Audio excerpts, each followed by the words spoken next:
Alors nous voulons, bien aimer, rendre grâce à Dieu et nous voulons être reconnaissants parce qu'il nous permet de parler sur ce thème, le besoin d'être un gagnant d'âme. Il y a des jours où, lorsque nous écoutons ce que le Seigneur nous a permis de dire, nous nous asseyons et nous disons « Waouh !» Seigneur,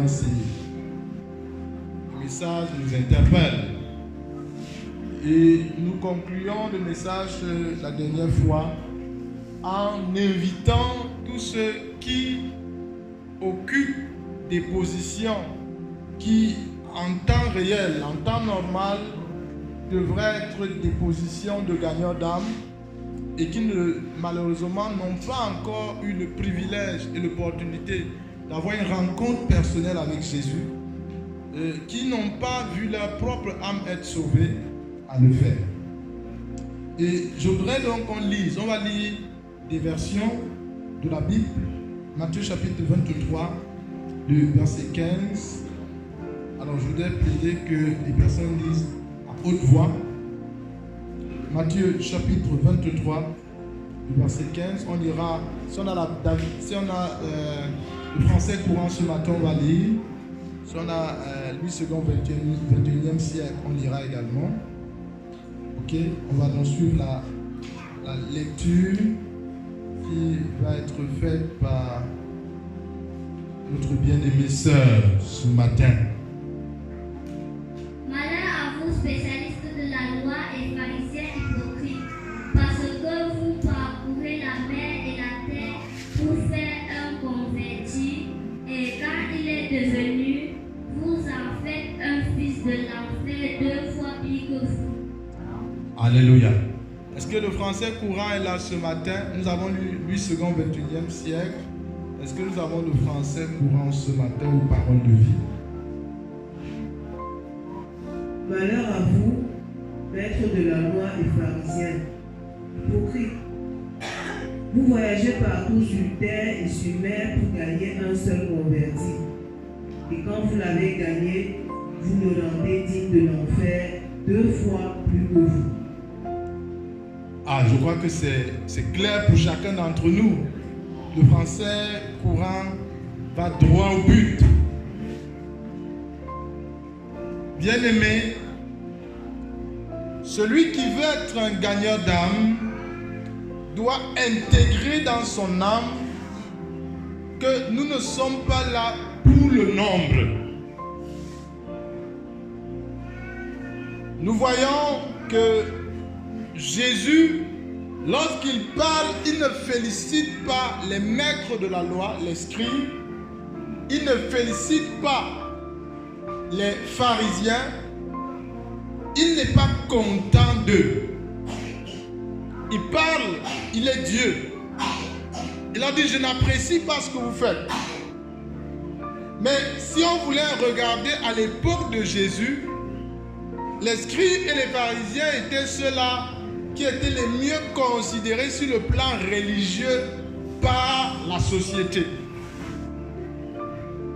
C'étaient des hommes qui avaient la faveur d'être écoutés par ceux qui gouvernent. Ils étaient des proches collaborateurs de ceux qui gouvernent les peuples. Donc leur voix était entendue. Si on voulait entrer dans la classification, ils étaient les premiers. Donc ça veut dire que pour des questions religieuses, ils étaient ceux qu'on écoutait d'abord. S'il fallait organiser des services religieux, ils étaient ceux qui avaient la priorité. D'ailleurs, tout était tel que on se rendait bien compte que ce sont les premiers. En termes de popularité, ils avaient la popularité. En termes de membres, ils avaient certainement plus de membres que les autres. Mais Jésus dit, vous êtes des spécialistes. Vous avez la capacité d'investir énormément. Vous Vous avez la capacité d'investir suffisamment. Juste parce que vous voulez avoir une nouvelle personne dans vos rangs. On dit que vous êtes capable de voyager sur les mers. Jésus veut montrer qu'ils sont prêts à tout. Parce qu'ils ont le problème du nombre. Non pas que le nombre soit un problème. Le fait qu'on ait une communauté, qu'on soit la communauté la plus en vue n'est pas le problème. Le fait qu'on ait la communauté qui a le plus de fidèles n'est pas un problème.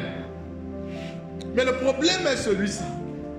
Jésus dit, lorsque vous avez réussi à prendre quelqu'un qui était digne de l'enfer, on pourrait penser que vous avez fait un travail excellent. Mais ce qui est terrible, c'est que vous êtes allé prendre quelqu'un qui était déjà digne de l'enfer et vous l'apprêtez pour qu'il soit encore plus digne qu'il ne l'était déjà pour l'enfer.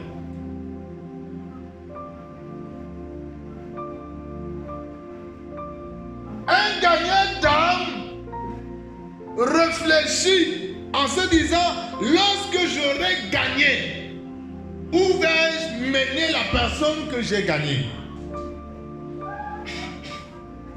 C'est pourquoi nous avons dit que quand vous-même, vous n'êtes pas sauvé, il est difficile, il est même impossible que vous puissiez conduire cette personne au salut de son âme. Il est impossible que vous amenez cette personne à se rendre compte que le salut de son âme est ce qui est le plus important. Puisque ce n'est pas également votre priorité. Refusons, bien-aimés, d'être du nombre de ceux qui veulent juste avoir les membres. Parce que lorsqu'on choisit simplement d'avoir les membres, on cherche des personnes pour nos propres intérêts. Nous commençons à penser que si nous étions 1000 alors, et qu'il y avait un projet de 10 000 et que chacun apportait une contribution, je ne sais de combien, alors on pourrait le réaliser.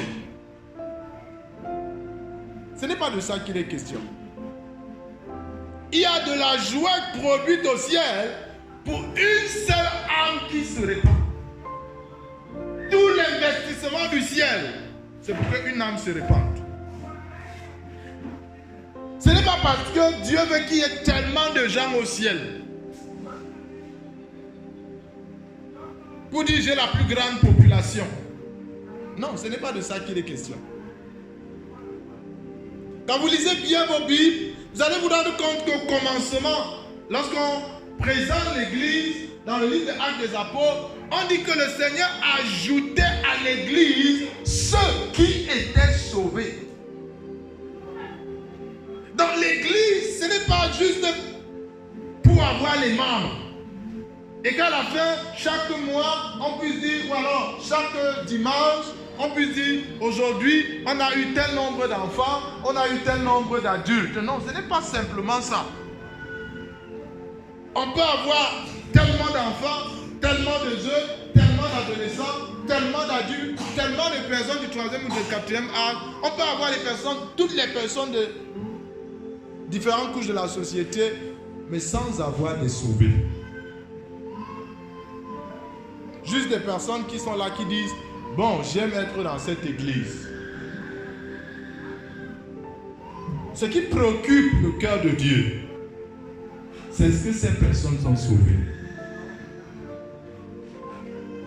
Jésus se rendant compte que ce qui préoccupe les scribes, les maîtres de la loi, les pharisiens, c'est juste le nombre. Parfois vous entendez d'autres dire, vous êtes combien? C'est peut-être important pour nous, les humains. Mais pour que nous comprenions que ce n'est pas comme ça que le ciel voit les choses, Jésus va jusqu'à dire que là où 2 ou 3 sont assemblés à mon nom, je suis là. Si c'était le problème du nombre, Jésus ne serait pas présent là où il n'y a que 2 ou 3 personnes. On peut avoir des foules rassemblées, mais pas au nom de Jésus. Elles n'ont rien à voir avec Jésus. Jésus n'est pas présent. Le plus important pour un rassemblement qui se veut pour le royaume de Jésus, c'est que Jésus lui-même, il soit là. Mais si nous nous vantons en estimant que nous avons les meilleures formations, nous pensons que nous avons les meilleurs enseignements, nous avons la meilleure liturgie, nous avons la meilleure administration, nous avons la meilleure organisation, nous n'avons rien contre toutes ces choses. Tout cela participe au développement de l'homme, au développement d'un environnement. Mais si on nie ce qui fait la force, on a tout perdu. Garde-toi, toi qui marches sur le chemin de ceux qui veulent gagner les âmes, à être animé par le désir d'avoir une foule après toi.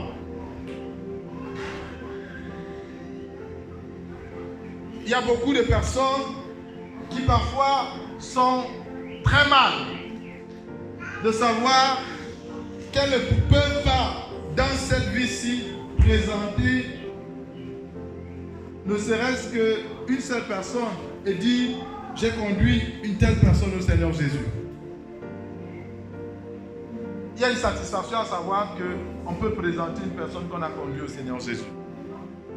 Mais écoute-moi, Jésus raconte une histoire. Il dit qu'en ce jour-là, ce ne seront pas tous ceux qui disent Seigneur, Seigneur qui entreront dans le royaume. Et il commence à décrire des choses que les personnes ont faites. Il dit j'avais faim, vous m'avez donné à manger.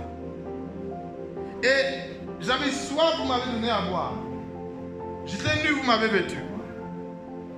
Et Jésus, quand il finit, Jésus lui-même le dit, ces gens diront, quand avons-nous accompli cela?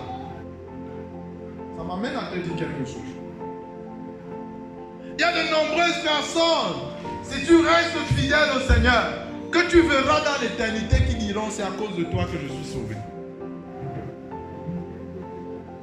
Et tu te demanderas, mais comment? Il te dira, tu as prêché l'évangile au Carrefour Parlement et d'eau pendant tel nombre d'années. Et quand j'ai vu cela, j'ai été bouleversé. Mais j'ai cru au Seigneur. Il y a un bien-aimé, je ne sais pas ce qu'il devient aujourd'hui, Jean Clotin. Il m'a raconté comment il a reçu le Seigneur Jésus. Il m'a dit qu'il est entré dans la maison d'un membre de sa famille. Et comme il était quelqu'un qui aimait lire, il s'est rendu compte qu'il y avait un livre écrit par le frère Zacharias Tanefumu qui était négligemment abandonné dans la maison. Il a demandé, mais c'est le livre de qui? Et ça parle de quoi? On lui a dit, pardon, ce sont les choses qui parlent de la religion. Il a demandé, est-ce que c'est possible de l'avoir? La personne a dit, il y a des gens qui se baladent souvent ici, ils m'ont même donné ça. J'ai abandonné ça là-bas. Si ça t'intéresse, tu peux le prendre. Et bien aimé, il a remercié le membre de famille. Il prenait juste le livre pour la curiosité littéraire, parce qu'il aimait bien lire. La curiosité littéraire s'est transformée au salut de son âme. Un livre qui avait été donné à quelqu'un, celui qui l'avait donné, peut-être ne savait pas que ça avait été jeté, mais ce livre a produit le salut d'une âme. L'évangile que nous annonçons aujourd'hui, Paul le dit clairement, et nous l'avons déjà dit, que ce soit aujourd'hui ou que ce soit plus tard, le plus important, c'est que finalement, les hommes soient sauvés. Voilà ce qui préoccupe le ciel. Ce qui préoccupe le ciel, ce n'est pas de dire, vous savez, parfois, il y a un côté tellement narcissique chez nous. On a qu'à aller voir sur les réseaux sociaux, particulièrement Facebook. Quelqu'un est dans sa douche, il prend une pause. Il est dans sa voiture, il prend une pause. Maintenant, les statuts de WhatsApp, alors c'est grave. Quelqu'un dans sa nouvelle voiture, il faut que tout le monde le sache. C'est son statut.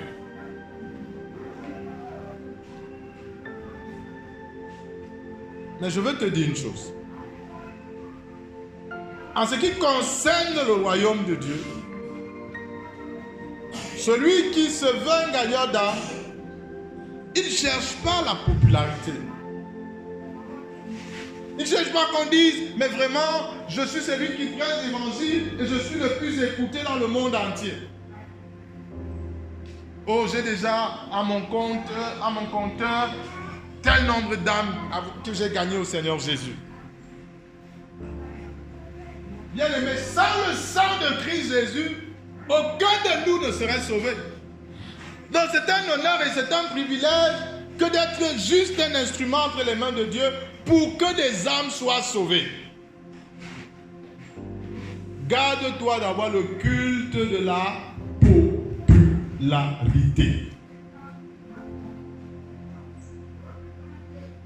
Garde-toi de vouloir rester et d'être entouré et de commencer à dire, vous voyez, tout ceci, tu pourrais même dire, ce sont mes sauvés. Oui, tu pourrais croire que tu es quelque chose et ignorer qu'en réalité, c'est le Seigneur qui sauve. Les maîtres de la loi et les pharisiens sont tombés dans ce piège. Le piège d'être reconnu dans ce monde. Le piège qu'on parle de nous. Vous savez, quand nous parlons, nous disons, nous avons déjà tel nombre d'églises implantées, nous avons tel nombre de pasteurs déjà formés, nous avons. Frère, parfois, sans nous en rendre compte, ça nous rend orgueilleux.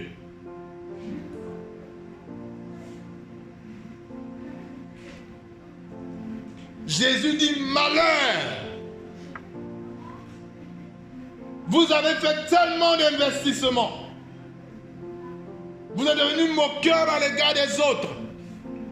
Excusez ce que je veux dire, mais il y en a qui se moquent de ceux qui travaillent dans la vie du Père à sauver les âmes des hommes. Alors s'ils ne sont pas des vôtres, c'est un problème. Non.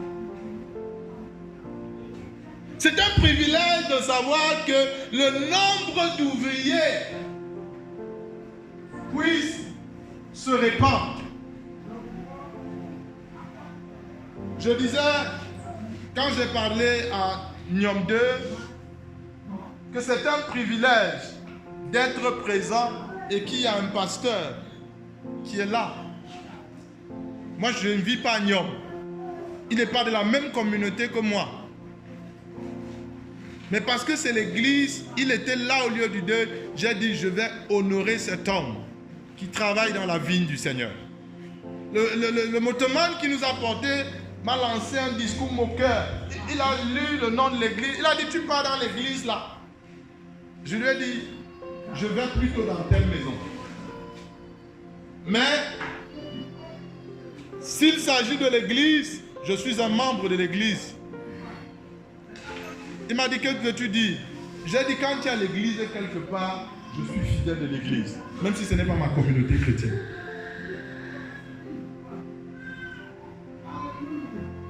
Au lieu d'être préoccupé par est-ce que les gens sont sauvés, parfois on est plus préoccupé par combien de membres avons-nous. Et lorsque nous mettons toutes les batteries en marche, nous les mettons parce que nous voulons avoir plus de gens. Et on y va avec tout ce qui s'offre à nous aujourd'hui. Vous savez, parfois vous voyez l'église est très forte aujourd'hui dans le marketing. a dit que parfois l'évangile, vous avez l'impression qu'on est en train de vendre les bonbons.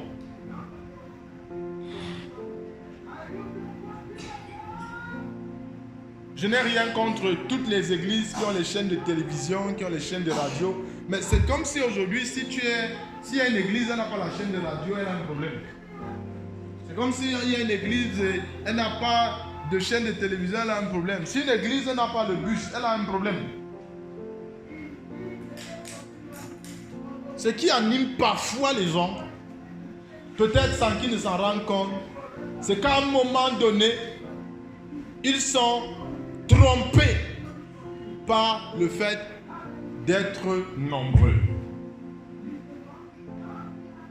Bien-aimé, Jésus veut que je me préoccupe de l'âme de chaque personne qui est proche de moi aujourd'hui. Oui, j'ai fait un effort. Je suis allé peut-être dans un lieu fameux. Mal fameux même, si vous voulez. Et j'ai pu trouver quelqu'un. Il s'est approché de moi. Maintenant, nous cheminons ensemble. Est-ce qu'il est sauvé?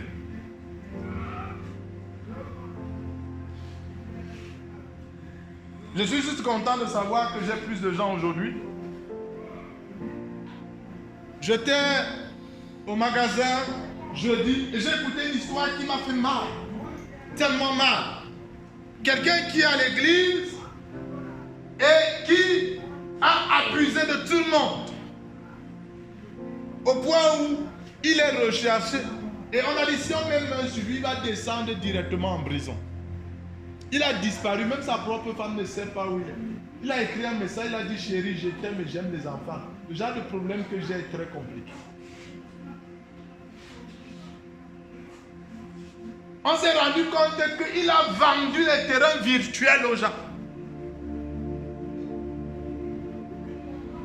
Il a laissé son pasteur dans un problème. Le pasteur maintenant doit rembourser des dettes de plus de 2 millions de francs CFA. On a découvert que c'est un parieur de Paris foot. Il est à l'église.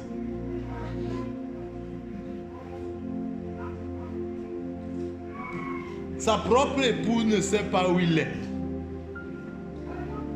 Il a fait vivre tellement de choses à son épouse que son épouse a appelé le pasteur pour dire pasteur, j'ai besoin de la grâce de Dieu parce que j'ai déjà préparé la corde pour me battre.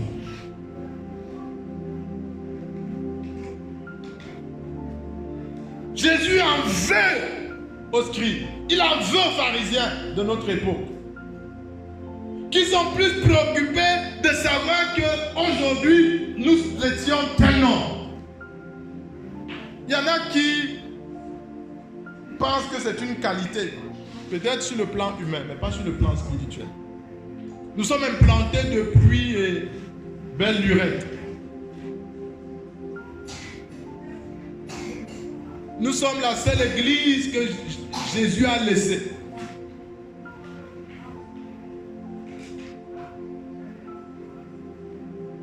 Bien-aimé, l'église n'est pas un endroit où quand les gens viennent, ils viennent juste pour recevoir des leçons de morale. Jésus veut que ceux qui sont des conducteurs dans l'église se préoccupent. Est-ce que ceux qui sont membres de l'église, leurs âmes sont sauvées? Un bon berger connaît ses brebis.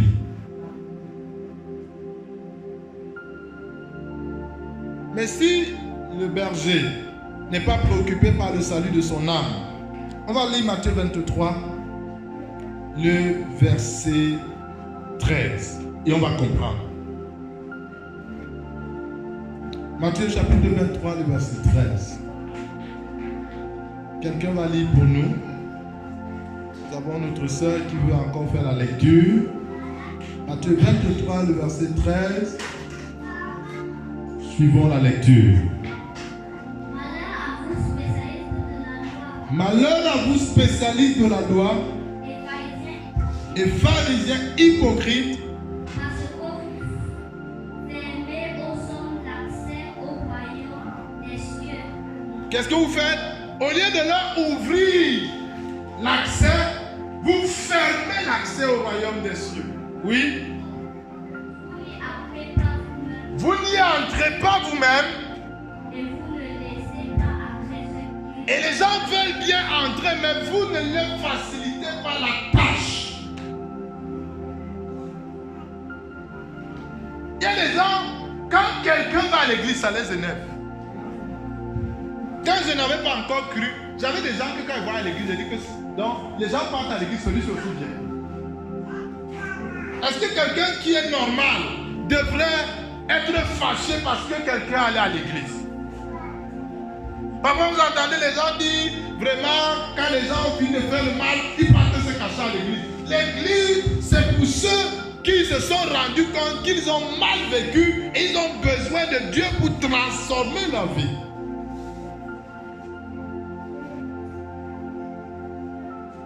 Puisque Dieu ne reçoit personne parce qu'il est bien. Il est venu pas chercher les personnes bien portantes. Il est venu chercher les malades.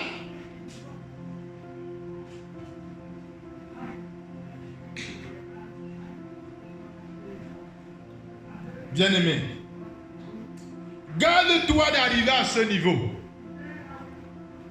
Ou pas ta façon de faire, tu n'entres pas toi-même et tu empêches aux autres d'entrer. Les portes des cieux sont disponibles et Dieu veut que les gens entrent. Mais ce sont des hommes qui devraient être utiles entre les mains de Dieu parce qu'ils ont refusé que leur âme soit sauvée, qui finalement se retrouvent à être ceux qui ferment les portes des cieux aux autres. Comment on peut fermer les portes des cieux sans ne prêchant pas la vérité? C'est un mensonge du diable que de laisser quelqu'un dans une mauvaise vie et lui faire croire que quand il sera mort, on va prier pour que Dieu accueille son âme. C'est un mensonge que de laisser les gens dans une histoire selon laquelle il faut qu'on reste prier pour un défunt pour qu'il soit possible que finalement les prières permettent qu'il soit sauvé. C'est un mensonge diabolique.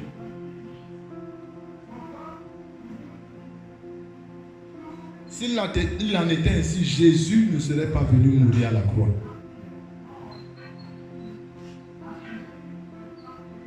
Et on met tellement de choses ensemble et on fait tellement de choses. Parce qu'on ne veut pas dire aux gens, la vie que vous menez n'honore pas Dieu. On a peur des privilèges qu'on pourrait perdre. Il faut dire aux gens, la vie que vous menez n'est pas la vie de Dieu. Jean le Baptiste avait le privilège qu'il a dit à Hérode, il ne t'est pas permis de prendre Hérodiade, la femme de ton frère Philippe. Quand tu le fais, tu es contre Dieu.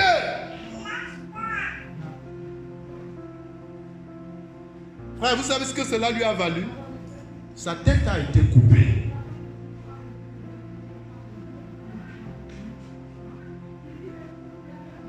On a de plus en plus, la plupart de ceux qui sont les gagnants d'âme ne peuvent pas dire la vérité aux gens. Et les gens vivent en se disant je suis chrétien. J'ai écouté une histoire qui m'avait fendu le cœur. Quelqu'un qu'on a ordonné ancien d'église, mais on savait que c'est un fumeur exceptionnel.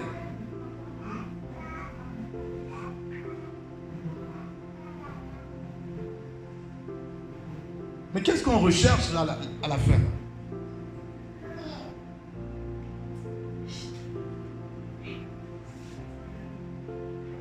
Il y a des personnes qu'on sait dans certaines communautés par rapport à la culture des peuples auxquels ils appartiennent. Et on sait parce qu'on connaît la vie de toutes de ces personnes-là au village. On sait que cette maman-ci, elle va avec tous les hommes. Mais vous êtes surpris qu'on vous dise qu'on va leur donner diaconesse. Vous êtes surpris qu'on sache que quelqu'un, on dit qu'il appartient à des loges ésotériques. Mais que dans l'église, on leur donne des responsabilités. J'étais à un deuil dans un village et le révérend pasteur qui a apporter la parole, il était en train de parler contre ceux qui étaient dans l'église, étaient dans les loges mystiques et tout le reste. Et moi, j'étais dans mon coin, je disais, mais ils ont fait comment pour se retrouver là? N'est-ce pas nous qui leur avons mis à ces endroits? Nous n'avons pas cherché à savoir comment ils mènent leur vie. Écoute-moi, cher ami.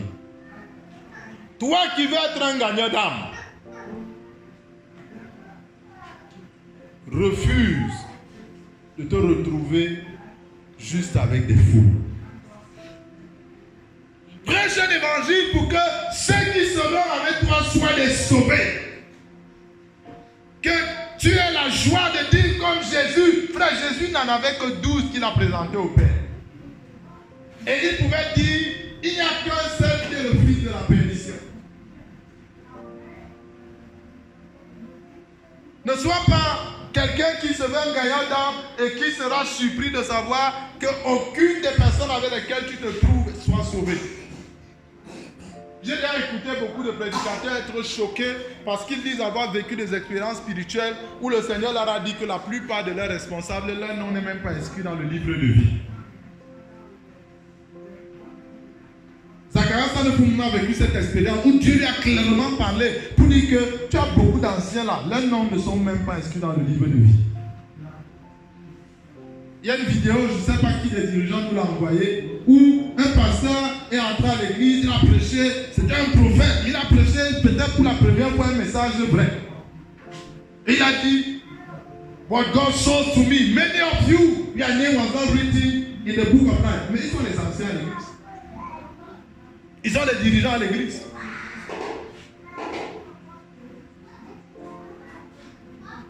S'il te plaît, n'arrive pas à ce que le Seigneur dise à ton sujet que toi, ce qui te préoccupe, c'est de ne pas pouvoir laisser que les gens entrent au ciel.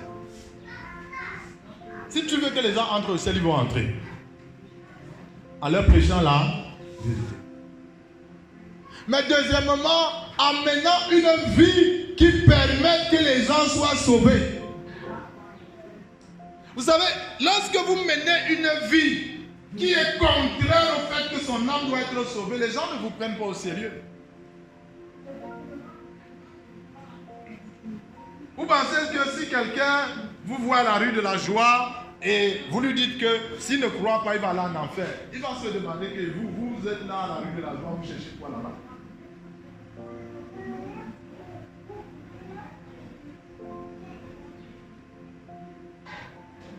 Frère, celui qui veut être sauvé mène une vie pour montrer aux autres l'urgence du besoin que son âme soit sauvée. Quelle qualité de vie as-tu? Quelle qualité de vie ai-je? Quelle qualité de vie avons-nous? Puisque Jésus dit, ils n'entrent pas eux-mêmes. Et même ceux qui veulent entrer, ils empêchent. Je peux avoir une attitude qui empêche que les gens soient sauvés. Il y a des personnes qui se comportent, vous vous demandez si leur attitude est chrétienne. Je dis bien chrétienne. Hein? Parce qu'il y a des attitudes des conduites. Quand vous voyez même les non-croyants avoir, vous avez l'impression que vous avez affaire à des chrétiens. Et vous venez trouver des chrétiens et ils n'ont pas la conduite là. Et vous vous posez des questions. J'ai demandé à un chauffeur l'autre jour, on a traversé un péage, il a donné l'argent, il n'a pas pris le ticket. Je lui ai demandé, mais pourquoi vous ne prenez pas le ticket? Il dit, bon, je n'ai pas besoin de ça. C'est même parce qu'ils imposent. Je lui ai dit, mais est-ce que vous savez que si on vous interpelle et on vous dit que vous n'avez pas payé le péage, c'est ce ticket qui justifie que vous avez payé le péage? Ah, il dit, ah oui, c'est vrai. On a des chrétiens comme ça, qui mènent leur vie n'importe comment. Et ils ne tiennent pas compte de ce que leur façon de vivre peut être un problème par rapport au salut de ceux en face. Je voudrais lire avec toi un autre texte. C'est celui de Romains, où l'apôtre Paul parle À nous qui voulons être des gagnants d'âme. Romains chapitre 1, verset 1er, du verset 16. Romains chapitre 1er, le verset 16. On s'arrêtera avec ce texte-là aujourd'hui.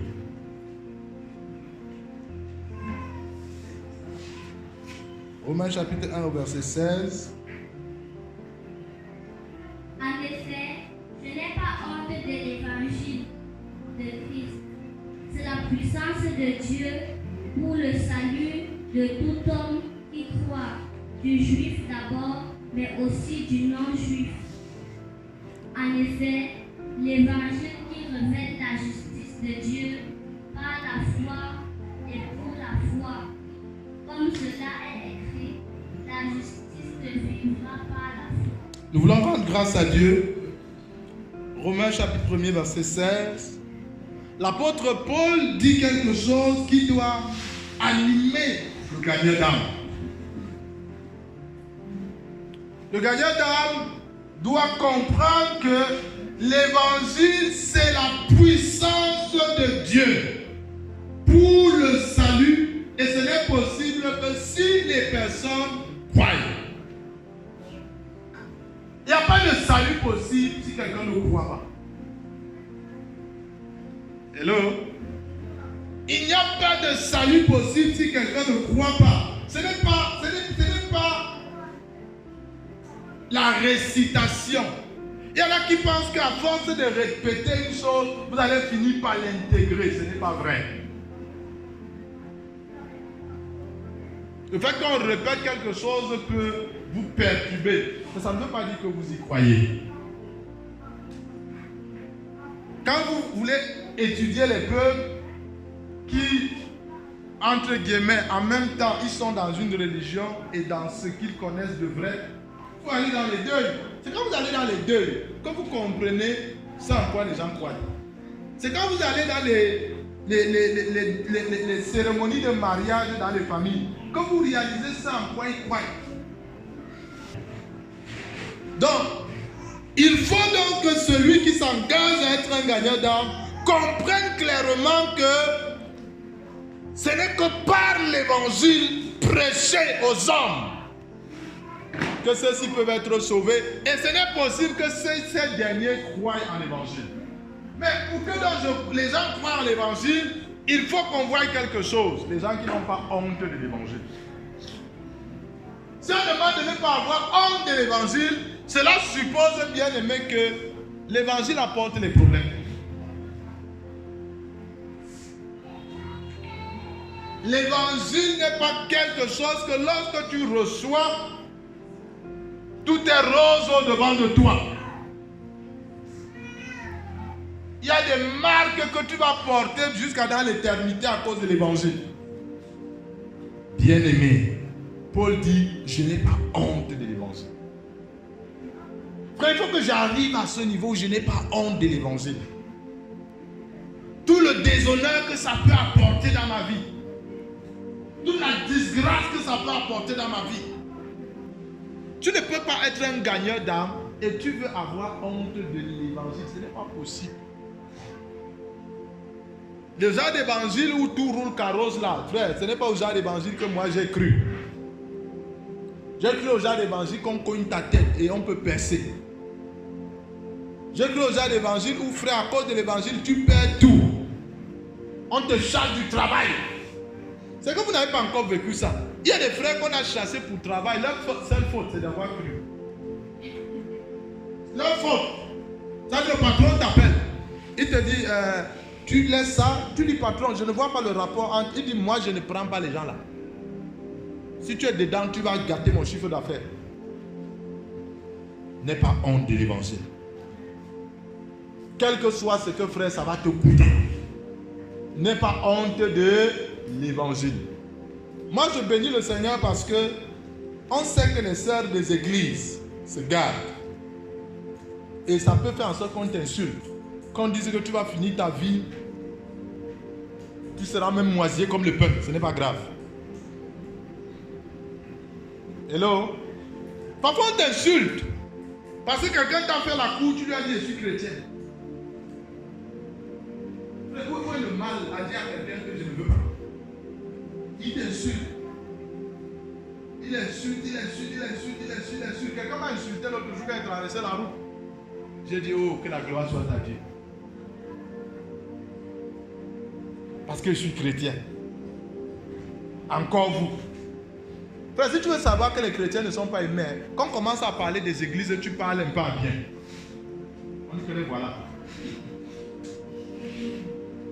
Parfois, tu es étonné que même ceux qui ne te connaissent pas, ils se fâchent. Parce que tu as parlé. Mais quoi qu'il en soit, nous allons défendre l'évangile. Nous n'aurons pas honte de l'évangile. Que Dieu bénisse sa parole dans ton cœur.